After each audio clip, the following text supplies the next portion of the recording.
What's up, Victoria? It's Victoria, and earlier in the year, I started doing an everyday makeup drawer, and I feel like it's time for me to turn over some things, but in this video, I will not be actually introducing the new items. What I want to do is actually go over all of the items that I put in originally and talk to you about how I'm feeling and how it went. I've never really done an everyday makeup drawer before, and this is what I would say is my very first attempt at it. I know a lot of content creators do this, and I think I've heard feedback from a lot of the people that watch my channel that they also do something similar to this, so I wanted to give it a try. I wasn't sure if it would actually encourage me to use these products more. So we're just going to kind of go by category, and it's not like a review of each product. And I wasn't really tallying like how much I used each product. We're kind of going off vibes here. And like, did I learn anything? Did my opinion change on anything? And that's really what we're at here. The strobe cream from MAC. I did use this a lot.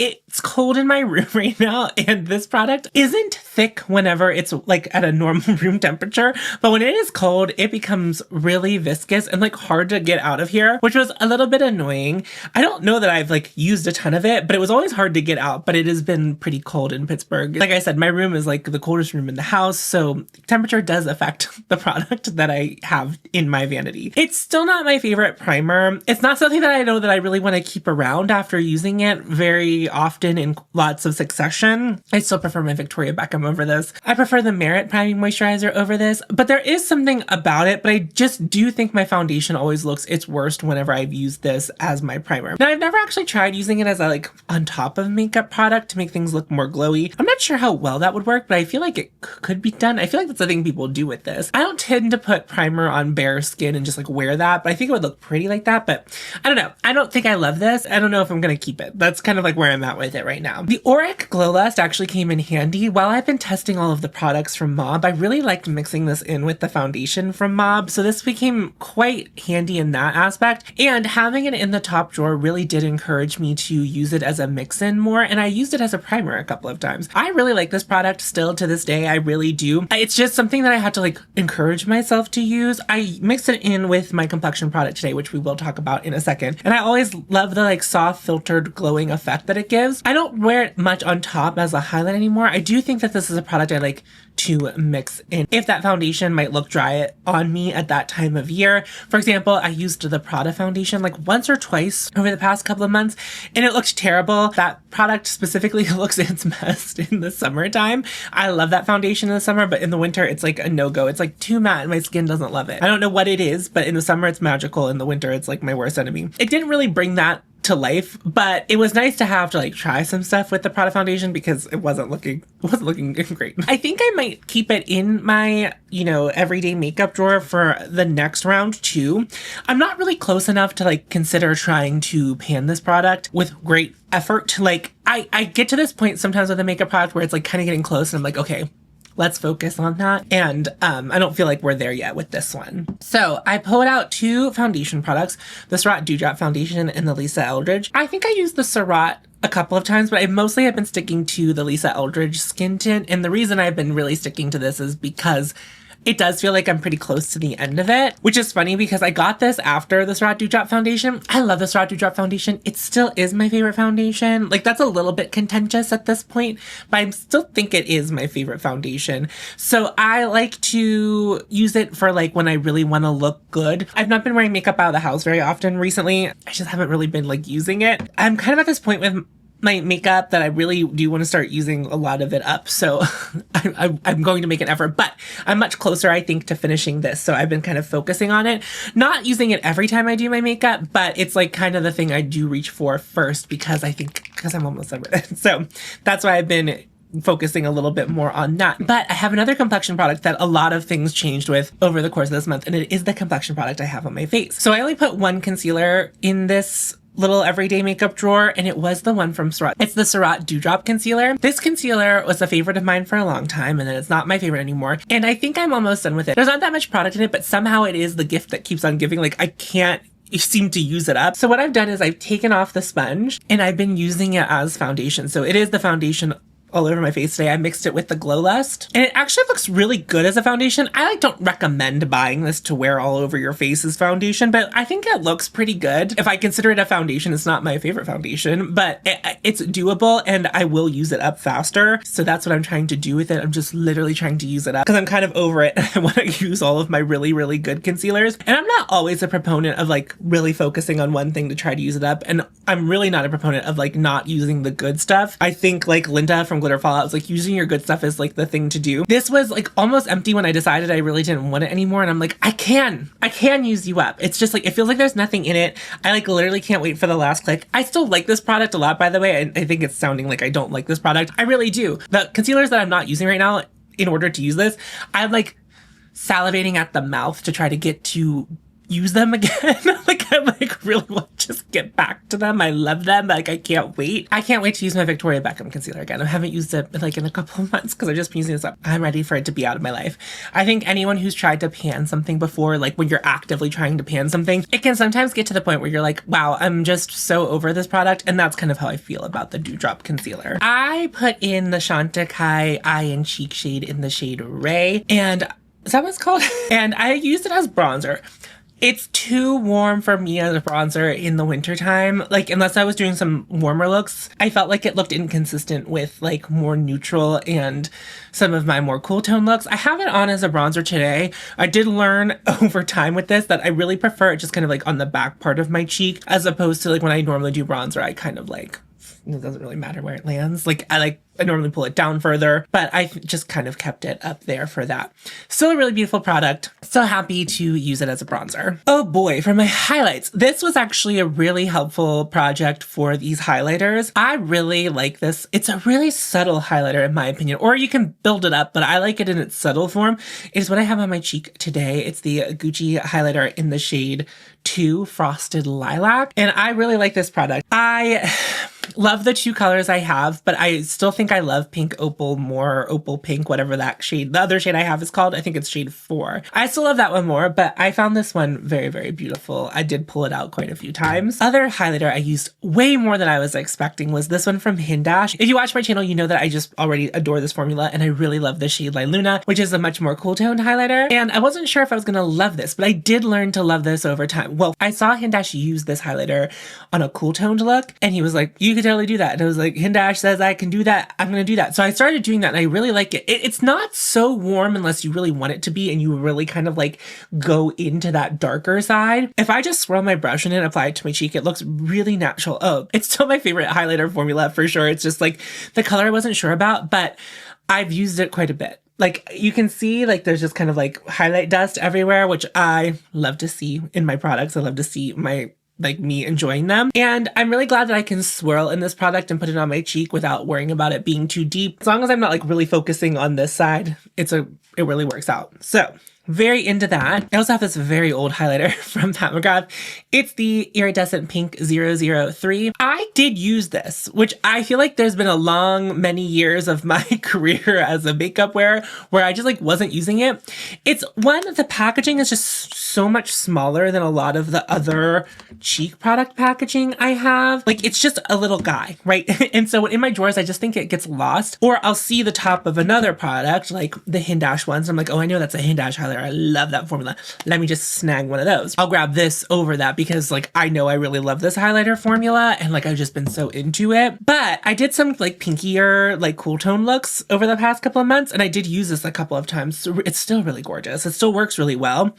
I think when it comes to like powders, I am enjoying like the baked formulas a little bit more. So this makes sense that this has come back into the fold. The blushes. So here's my little blush container. Now one snuck its way in here, but that was for extenuating circumstances. One blush that I really like, but I feel like I wasn't using as much was the Valentino blush. But since I put it in this project, since I did this little everyday makeup drawer, I used it so many times. It's on my face today as my only blush. So it's underneath the highlight. I know that I'm not wearing a ton of it, but it's so great. It's so great. It's fabulous. I'm really glad that I got to play with that a little bit more than usual. And then Kier Weiss's Inner Glow. You may or may not know that I've been trying to pan this all year and all of last year. I've been working on it. So I did finally scrape the sides and moved everything into the middle.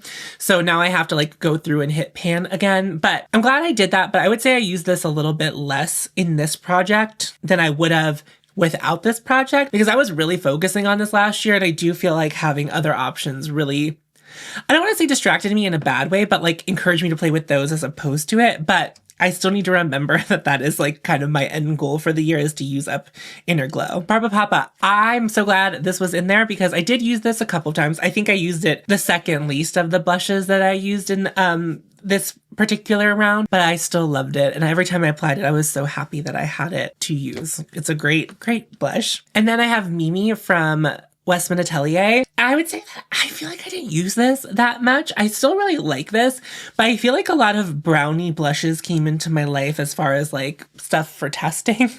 And I was like, oh, and I kept like kind of gravitating over to those. I think that Mimi could also transfer into like the next round of product. So I will keep that in mind because I didn't use it as much as I wanted to. And like, I actually, honestly, now that I have all of my blushes like folded out and depotted, I do feel as though like I feel like I don't have as much as I like once thought I did. It's like, wow, I have so many blushes, but like seeing them all laid out like that changed my mind. And then the last one is this one from Excel. This one was from the Hindash recommended these products to me. I still really like it. I would say I use it a little bit less than I would have otherwise. I did bring this into my makeup collection, not really doing like an ins and outs like I have done previously, because like I think that things are a little more fluid from the testing drawer to my permanent drawer. But like I'll acknowledge it if I like did it. Like for another example would be like the Mob lipstick and the Mob lip liner I invited into my makeup collection.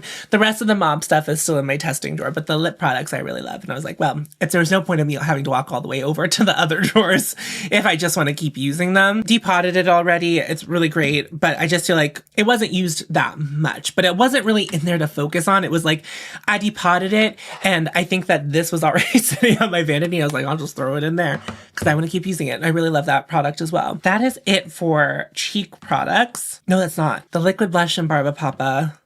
I don't know that I used this at all. That's so sad. It is a really good product. I just like forget about it. And I think even when it was rolling around in there, I think I thought it was one of the liquid highlighters, but I only have one of those. And you know, it's the irony, it's not lost on me that I have gone and reached for that liquid highlighter multiple times while Barbapapa was just sitting in the top drawer. It's something to think about. It's like, it was there. It was supposed to be at the forefront of mine, and I still didn't touch it. I think the eyeshadows are going to be like the most enduring and long chatty part. So I'll start with my lip products first. I had a handful of lip products, and I'll tell you a little bit about each of them. I would say the biggest failure was this one from Givenchy. I'm not wearing a lot of orange lipstick. It is so gorgeous. It's so pretty. It's so lovely. Like, it's such a pretty color. I just am not wearing tones like that much anymore. When I bought this lipstick, I was wearing a lot more of those kinds of tones. So it made sense when I bought it. And it also was like limited edition. I got really sucked into that. I didn't buy it right away. I sat on it for a bit. Yeah, I didn't use it at all. Haute Cocoa from Finding Ferdinand. I did use a couple of times, but like I like this product. I do like Cafe Noisette more than this. And so I didn't use it as much. And I feel like I have some brown lippies that I've been testing in the testing drawer that I've been like kind of going for over this, but it's a really beautiful, cool brown gloss. So I still like it. It just didn't get a lot of play in this time. The Ravi Beauty lipstick in Dahlia. I don't know that I used it all either. I was really kind of living for those Mom lip products over the past couple of months. So that makes sense to me that I wasn't really focusing on them, but I actually kind of have like two updates, sort of. I have this from Isamaya. It's the lip lac in metal, and I'm wearing it on my lips today. There's not a ton of product in here. So I'm currently being very diligent about trying to pan it. I am having to scrape the sides to get any product out of here, which is really great. There's a lot of windowing. I'm debating whether or not I want to take the stopper out. There is another lip product recently that I did take the stopper out. I got a couple more uses out of it, but not a ton of more uses out of it. Like the stopper in this product, I think is like not doing too much, right? Like it's working, it's doing its job, but like it's not preventing a ton of product from coming out. I might just call this in a little bit. Like, look. So I might add it to my empties soon. I thought about adding it to my empties after applying this, but I still got enough out of here that it was like easy enough to apply that I think I can keep using it. And then something recently got upgraded in my makeup collection, and I'll explain how. And it is this from Lawless. It's the Forget the Filler lip gloss in the shade Nudie. So the more that I use this, the more frustrated I get with how gloopy it is. Like, it's so stringy and gloopy. I like the product. I really think that they need to reconsider the applicator of it and the stopper system. And I think that it gets messy because this applicator, when it comes out, because it's kind of like that half moon shape, I think that the stopper isn't stopping product because it's pulling up against only the one side, if that makes sense. Like, the stopper is only touching that rounded side, and there's so much product sitting in that it's like so gloopy. I said that this product has been upgraded. Something smells weird because I actually finished my City Beauty lip gloss. So I've been using this in its stead. Now, one thing I want to note about this, this is my first bottle of this, but I've seen two other content creators, Too Much Tosh and Sarah Rose Beauty. They both have talked about, like, you don't get a lot of uses out of this. So I probably will finish this relatively quickly. I like it. I don't like it as much as the City Beauty for a prep step. I do like this color to wear on top too. So sometimes I'll just keep wearing it after I use it for the prep. I will take off the prep one and then apply another coat of it. I think they really need to reconsider this applicator. I get why a lot of people love this product, but it is gloopy and messy, and I could see that also not being some people's tea. I could also see that being not some of other people's tea. What was that sentence? Was that right? Like, what did I even say? I don't know. Sometimes I'm into swatching, and I think with the lip products, since I wasn't really wearing a lot of them on my lips, I think it was worthwhile to do that. I don't know that I'm going to swatch all of these eyeshadows. I might swatch some of them for examples, but sometimes I don't know that I'm going to swatch all of the eyeshadows I'm about to show you. With the eyeshadows, I did feel like the teensiest bit of overwhelmed with how many I had. So I certainly didn't get through all of them. With the lip products, I didn't get through all of them for a very specific reason because I was just like loving another thing, and I was like, I'm going to keep using those. This was like more of like an overwhelm. Also, testing other eyeshadow products, like, it's like there's just, I didn't get to everything, and I also was wearing makeup so little, specifically in the month of February. January, I was wearing it most of the month, and then February, like, everything kind of fell apart. I think I was like, I'm literally, what is going on? Anyway, this is on my eyes today. This is the Armani eye tint in the shade 32S, which is the shade Frost. This may or may not have been limited edition. I don't like keep up with them, but this is kind of just like a wet look sparkle situation, and I really love it. Today, it's not looking its best. I didn't prime my eyes or prep my eyes, and normally I do that. Normally I put this on top of like eye primer that's been set with a powder eyeshadow. Today I just was like, I don't really feel like doing my eyeshadow, and kind of swept it on. It's easy, it's effective, it's gorgeous. Similarly easy and effective and gorgeous is this Juicy highlighter stick, which is in the shade HO1, but I only really wear it on my eyes. It's not as sparkly as the Armani at first, but it can be built up to a nice sparkle. I think I used this a couple of times, but I don't really distinctly remember using it. I think that's not great in like, did I really use it? Do you know what I mean? Like, did I use it a lot? I also had the Victoria Beckham eyeshadow sticks. I actually did use these quite a bit like, it was just kind of really organic using them. I've kind of come and gone in waves with these. I like them as a base for like a single shadow a lot because they look really natural and are really easy to use, and I can throw them on. They're both really long wearing. I really like them. I have the shades Pecan and Trench. They're both very like natural shades. One's like a light brown and the other one is a dark brown, if you can imagine. That's Trench and that's Pecan. The darker is Pecan.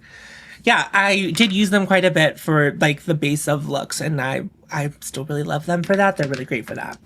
Pulled out a couple of like regular eyeshadows, not liquids, not sticks or anything like that. So I pulled out a Smoky Quartz, and oh my goodness, Smoky Quartz is still that girl. Look at the dips in that though. Like, Smoky Quartz is like beloved in my makeup collection. I actually considered, because I don't know if these are permanent now or if those were only brought back for a limited time, but Smoky Quartz is so good. I wore it so many times over the past couple of months, and I wore it in Critical Sass. The last Critical Sass I did. I had another shade on top of it that we'll talk about in a moment, but like, Smoky Quartz is still a fave. Look at that dip. It's just like very clear that this is beloved in my makeup collection. I don't know that I have a single other eyeshadow that looks like Smoky Quartz. Smoky Quartz is like something super, super like beloved in my makeup collection. Next up, which I think is a product that really shows how useful this can be to do. I think the MAC primer was also an example of this, but I think this is an example the other way, is this from Chantecaille. It's the shade Pangolin. I put this in here because I was feeling a little bit undecided about this particular color from Chantecaille. I like this formula. I know I like this formula, but I do seem to like the darker shades a little bit better. And this shade's a little bit lighter. And it's this mauve that has like gold flecks in it. And it's really, really pretty. And what I was doing was I put it on my eyes a couple of times, just all over the lid. And I was like, wow, it really is pretty. I topped Smoky Quartz with Pangolin in the last Critical Sass I did. And it was like such a stunning, like beautiful mix of colors. Like I would do it again tenfold. Here, I'll take some of Pangolin and I'll top Smoky Quartz with it now. I did a lighter application. It wasn't with my finger. Smoky Quartz was really cool toned. And I feel like whenever I put Pangolin on top of it, it pulled out the coolness of Pangolin a little bit more than whenever it has like the gold flecks as the dominant shift. So that's Pangolin on top of Smoky Quartz right now. Really stunning. So I kind of like found a place and a love for Pangolin. And I also used Pangolin with one of my self-made palettes, and it also turned out really, really gorgeous. We'll talk about the self-made palettes in a second. The last single shadow that I had that was in its own compact is this from Urban Decay. It's the shade Lithium. If you've been following my channel, specifically if you follow me on Instagram, you'll understand that I have a bit of like a complex relationship with this shade. I think it's pretty. But there's something about, I don't know if it's my skin or my eyes, that whenever I like put this on, it's like so green looking. It doesn't look like a green eyeshadow. And I did buy Diamond Dog from Urban Decay because I was like, ugh, I want something that is not green, but looks just like this. And Diamond Dog I thought was going to be that, but Diamond Dog is a little bit warmer. And I still think Lithium is a more cool toned one, but it has that green in it. And it's not, I don't even dislike wearing green eyeshadow. We're going to see some green in a moment that I wore over the past couple of months. There's just something, I just don't love it. I think it's pretty. It is. But it doesn't look green in the swatch, but there's something about when I put it on my eyes, I'm like, I see green. If it was more like Smoky Quartz, which I think is like a taupe, I would love it so much more. And it would probably rival Smoky Quartz. So it's not even like they both don't have a place in my collection. If I were to keep both, I think they're different enough that like, I would be like, okay, like that's not the same thing. But yeah, I don't know. So I put it in this rotation to see, like, do I not like it? The thing is, it's not even, like, I put it on my eyes, I'm like, wow, that is really pretty. But it's also just like, I don't know that I love it. Like, I just simply don't know that I love it. I still remain confused, even though I made, like, an effort, really, to, like, try to be like, let's make a decision on this. My results are always inconclusive with Lithium. I just think, I don't know. I know why people love it. I just wish I loved it as much as other people. I can't even figure out why I'm like trying to make it work or like why my feelings are so complex about it. If Lithium came into my life 2 years ago, 3 years ago, it probably would have been like my absolute favorite eyeshadow of all time. But like now, I've like moved away from green unless I really want to do green. And I don't like that the green got snuck into a taupe. And I'm like, wow, I would love this so much more if it just like didn't have that green in it. And like Diamond Dog also didn't satisfy that. And I haven't even featured Diamond Dog in a video on my channel yet. I don't know. Well, one, I was like, I'm not sure if people care about Diamond Dog. I also don't view myself as a content creator as someone who's like always showing you comparisons in eyeshadow. I think there are other content creators who do that much better than I do, unless I need to find the nuance in something, and then I will sit here and talk to you for an hour about how like two eyeshadows are really close but very different. I will sometimes do that, but overall I'm not interested in doing that. But whenever it bothers me enough, then I will be like, these are not the same. And I'm gonna sit here and tell you why. If you are interested in that, I would watch someone like Millie, Bad to the Brow. I would also watch Newport. So check out her content, Glam Smitty. She does a lot of comparison. I would say she's like, I don't know that I'm the perfect resource for that. So I don't view myself as that. which is why I like wasn't gonna do a video where I'm like Diamond Dog versus Lithium. And I didn't even really make a short about it. I did an Instagram story where me and my audience just got frustrated with each other. I was like, this is green. And everyone was like, that's not green. I'm like, no, it's green. Believe me, it's green. And everyone disagreed until I put it on my eyes. And they're like, oh, wait, I see it's green now. Why would I lie to you about that? It's green. I think it's just green on my skin tone or something. If you were interested in Lithium, don't let that deter you. Head to Ulta, head to Sephora, give it a swatch. Lithium's always one of the ones that's in store. Not all of the Moondust eyeshadows are always in store, but I believe that Lithium is always one of the ones that they keep in the stores to at least swatch. Check that out if you want to. Don't let me discourage you from trying Lithium. I still think it's a beautiful eyeshadow. It's just like, it's not what I want it to be. I'm going to show you my self-made palettes. I'm not going through shade by shade and telling you what each shade is from which brand. That wasn't the point of it. I don't think I applied either one of these on camera. So these are my little self-made Olivia Palermo palettes, and I made a warm toned one. This is the warm toned one. So I'll let you get a look in there. Okay, so I actually used this palette more than I used the cool toned one that I made. There was something very satisfying about this group of eyeshadows. I would say the only outlier was this shade from Cleona down there. I really didn't use that one that much, but the other 5, I did the same look a couple times because I really liked it. Really love this shade from Pat McGrath, and I do remember this shade's name. It's the shade Pale Fire. It's so gorgeous. She did sell it as a single for a while, and this one is from one of the 6-pan eyeshadow palettes that she had. I believe Pale Fire might be in one of the motherships now. I'm not 100% about that. I've not kept up with Pat McGrath. Take that with a grain of salt, but Pale Fire was always one of my favorite Pat McGrath shades. This shade from Natasha Denona, which came from one of her like large 28-pan palettes, so beautiful as an inner corner, and also was soft enough that I probably could have used it on my cheek. I never really did that, but I loved putting it on the inner corner. I thought it was really stunning. And then this like duochrome from Cleona in the center on the close to the mirror was really, really stunning. I really enjoyed my time with this cute little palette. I'm ready to move on to something different for sure. I definitely am gonna like limit myself a lot more with palettes the next time. But also as far as like full palettes that I own, I feel like I don't have that many of them, so maybe I don't need to pull up as many as I did this time. I just got really overwhelmed with the amount of eyeshadow. Then I had my little cool toned eyeshadow palette, which I really thought was really cute. This one had more mattes in it than the other one did. I really didn't use this as much as I used the other one. I think I only really did one look with it, and I think I didn't love the look that I did with it.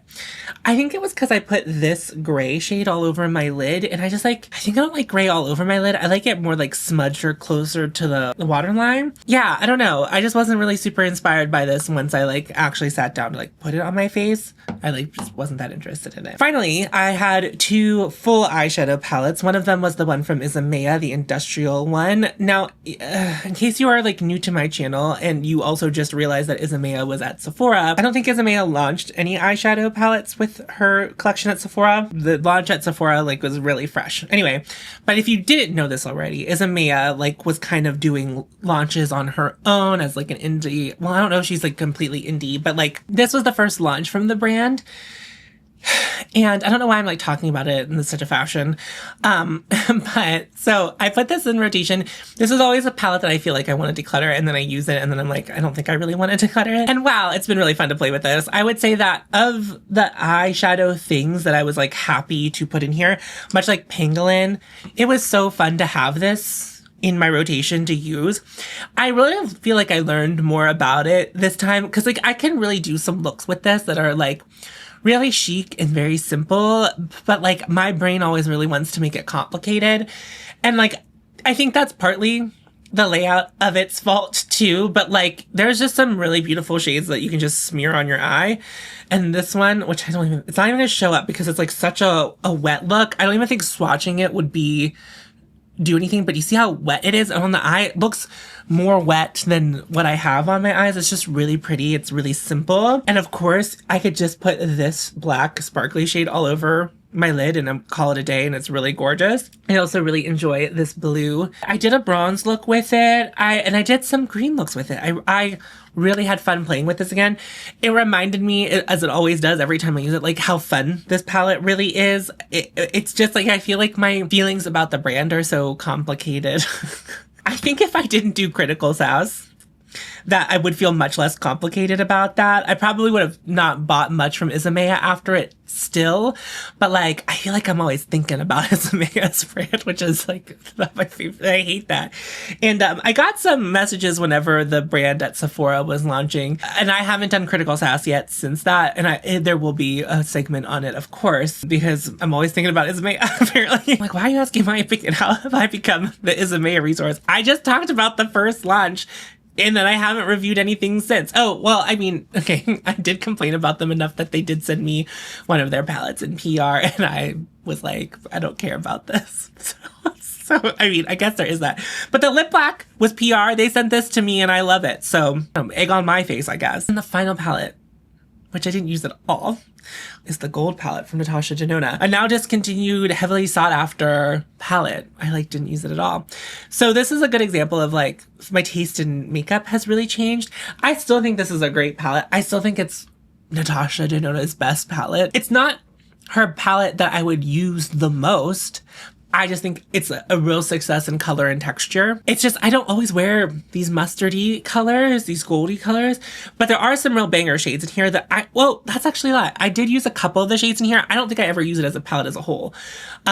So I think I use this shade and Kava and Sparks and Kava. I don't know if I said that in the right order, but yeah, I use those toppers. I used them a couple of times.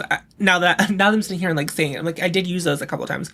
The palette as a whole, or using it as my only source for an eyeshadow look, I don't think happened at all. So yeah, I don't know. I still love this palette. It does feel like one of those things that you could pry out of my cold dead hands. I still really love this palette, but it's just every time I try to force myself to use it, I never want to. It's not because I'm that precious about it. I think it can be misconstrued for that. I just talked about my fondness for it. I mean, it will expire one day. I probably won't be able to use it after a certain point. I would like to use it more, but it's just those aren't the kind of looks that I'm doing these days, which is why I haven't really used it. Here's what I've learned. I want to be more focused with what I put in it. I think I put too many things. For some categories, not for all. I feel like my highlighter selections were really honed in. I use them. So maybe I will try to limit cheek products to 3 because that felt good. I didn't really use my blushes as much as I used the highlighter. So I think reeling it in and really just kind of focusing on a couple would be helpful. Having one bronzer I also think was really successful as well. 5 lip products, which is what I chose, will be okay to do again. There's not anything over in the testing drawers right now that I am so completely in love with I was or am in love with those shades I bought from Mob. That's fine. I think I can be fine doing that. I might do one build your own 6-pan palette, and I might do one big eyeshadow palette. I did use a lot of the single shadows I pulled into it, so I might choose a little bit less. I pulled out 7, but 2 of them were just mattes to use with the other ones, so I probably could either keep the Victoria Beckham ones in or switch it out for the Merit shade that I use very similarly to the Victoria Beckham ones. So yeah, I think I've learned enough that I'm the next round, I think will feel much more honed in. But yeah, I think I really liked this because even when I was doing looks where I wasn't intentionally choosing from the testing drawer, it was always where I looked first.